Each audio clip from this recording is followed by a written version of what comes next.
Recording. Hi, and welcome to Success on Fast Forward. Today I have the JT Foxx, all the way from America. I'm here to interview him today on negotiating. So as a top negotiator in your field, plus with real estate, what are the negotiation skills that you use to close deals? Well, number one, always find people's emotional red button. I think that's one of the most important things. Everybody has a button, and you need to find out what's most important to them, because it doesn't matter how good you're a negotiator if you don't feed to what's most important to them as well. Number two, when you're negotiating, you always want to write down every objection you think you're going to get before they ask them and start answering them. That's going to throw them off base. Number three, write down every point that they have and then say, well, other than the price, is there anything else that could stop us from doing this deal? Yes, this. Other than the price and this, is there anything that could stop us? Yes, this. Other than the price and these two things? No. So now you got three things to play with, and you either can give them 2 out of 3 and take your best one for you, or 1 out of 3, or whatever it is. So that's the point, is understanding that it's understanding and also understanding the disparity power. Do you need that more? Do they need you? Is there any motivation? Part of negotiations, a lot of people don't understand the motivation. What's the main motivation? Definitely. And they don't, because they have that, they don't necessarily, use it to their advantage. Yeah, absolutely true. Narrow down and keep asking questions is what I do as well. So that's good. What's your biggest tip on being a top negotiator? Not just the skills. What's your biggest tip? I thought I gave you like 4, but if I give you a biggest tip. I realize that, but what's the? Here's the thing too. The biggest tip is sometimes when there is no deal, don't pitch the deal. Keep circling the plane before you land, because some people are just waiting to go da, da, da, da, da, shoot you down. And if that doesn't work, then say, okay, take the plane back home. Don't land it. And I think that's hard for people, because people are like, well, there's a person that needs a pitch. And I think that's part of the problem that people have sometimes is, is that they don't understand those fundamentals. Yeah. No, that's fair enough. What is one of the biggest deals, or a deal that you had that were negotiating, but had to go think outside the square and work it a little bit differently? I think it's every deal. I know. Every deal too. I don't think every deals are just so easy. If you pay full price, every deal is easy, right? Yeah. But I think, there's people who think inside the box, never go far. There are people who think outside the box and they do okay. And then there's people who throw the box out the window. That's people like me. And then there are people who create the box. And people who create the box are the Jeff Bezos, Elon Musk. So I think you have to be creative in anything you do. And the idea is negotiations is always 2 parties willing to walk away satisfied, but always thinking they could have done more.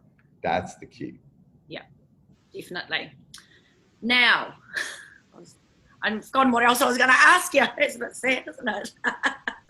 just really talking about deals and negotiations, really. And you've already touched on it, dealing with objections, because a lot of people don't deal with objections before they go into negotiating. So then that's why they don't get deals together. You're right, 100%. Yeah. 100%. I agree with you. Yeah. So what you were saying, though, is really looking at their motivation, but it's also dealing with like their mindset, where they're at and what they're doing, isn't it? Yeah, no, I think it's a mindset too. Also, too, I think people are not prepared. So I think they don't prepare. They're not prepared. They just kind of this wing it approach. You know what I mean? And I think that's part of the problem as well. So they because they wing it, they hold back, and or they're not prepared, or they look like stumbling and stuff like that. So I think people need to practice. They need to prepare. I used to practice negotiation. I don't anymore because it's very natural to me. But I practice sales. I practice marketing. I practice business. Most people don't. Yeah. Yeah, I did that when I first started in real estate. My children used to say, Mum, you can't say that. You can't say that. But it got me to where I am now. So yeah, that's what you've got to do. What is one of the, and it might not be just in negotiating, but what's one of the best scripts that you use when you're putting a deal together? Do you deal directly with owners? Yeah, I mean, obviously too, no disrespect to agents, but sometimes, when people are commission minded, they're not creatively minded. Yeah, Um, I agree so I totally. think Yeah. but that's a hard part, you know what I mean? Um, that's a hard part.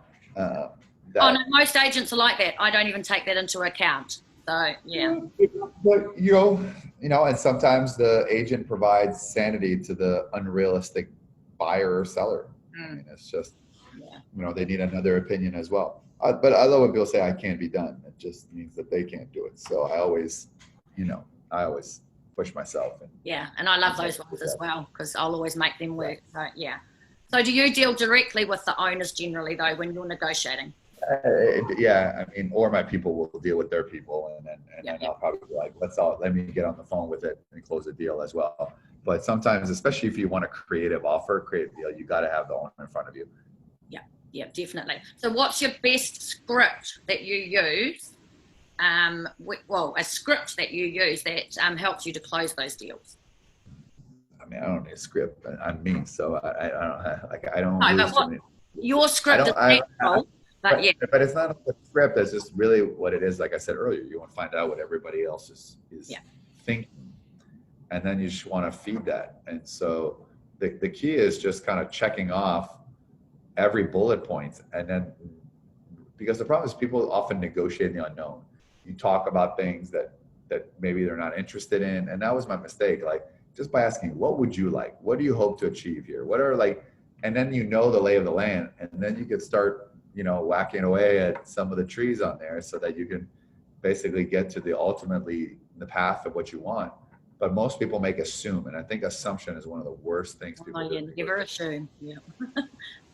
Yep, it makes an ass out of you and me. That's always what I was always told with assume. So yeah. You obviously have lots of deals and stuff going all the time and constantly. How do you manage your time with all of that? I mean, I use time management. Every 5 minutes of my time is managed. Yeah. So I can have it all if you plan it all. For other people, I would recommend 30 minutes because I think that to me, like most people do things at the wrong time. Like you work on your marketing in the middle of the day. No, that's wrong. You do the marketing in the weekends, mornings, or evenings. During the days, get clients, make phone calls. So it's like the alphabet. People know it, except in most cases, people have it in the wrong order. And if you have it in the wrong order, you're probably not going to make it. Yeah, exactly. Or get the outcome that you want.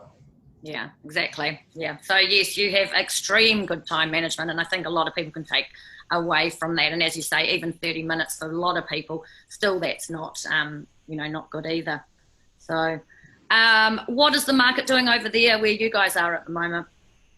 I mean, there's a lot of cases. The deaths are not as high. People are just, would never know. Stock market's at a high, banks are record profits. You would just never know. I think what's getting hurt is the small person, small entrepreneur, the people that had created themselves a job, not a business. Those are the ones that are going to be hurt. And those are the ones that create great opportunities to buy properties, invest in things. So that's the biggest mistake that people are going to make. Yeah, no, they are. And that's happening over here as well. But I must say, the deals are coming, the opportunities are coming, everything is coming. So. Yeah, no. And there's always deals out there. It's just about finding them, isn't it, really? So. Yeah, it takes persistence. Like most people, if you do one deal out of 100, right? And that made you $100,000, let's say. Well, most people would quit after 5. So, and so that's what people understand. It's a numbers game. People cannot be discouraged or by the word no. Yeah. So moving forward, I'm obviously looking to do developments. Well, I'm going to be doing some. I'm already investing and investigating into some now, and hopefully we'll have one for you tomorrow to send through. Moving forward, what would be your advice to me? I mean, I think, keep doing what you're doing. Focus on one deal at a time. Sometimes when you say development, that's a very big project. Yes. I tell people at first, one house at a time, one deal at a time, one opportunity at a time, right? And build that credibility with it. Once people like you and trust you, they'll invest more and more and more and more. But sometimes people go and it makes it a little bit harder. Yeah, no. So I meant to say investment, so one property at a time, really. Yes, well, Anything else to add? No, I mean, it's your show. This is not my show. It's your show. I know. So Really, it was just about. we probably covered more nuggets in a short amount of time than any show for like an hour. Yeah, I know, and that's what it is.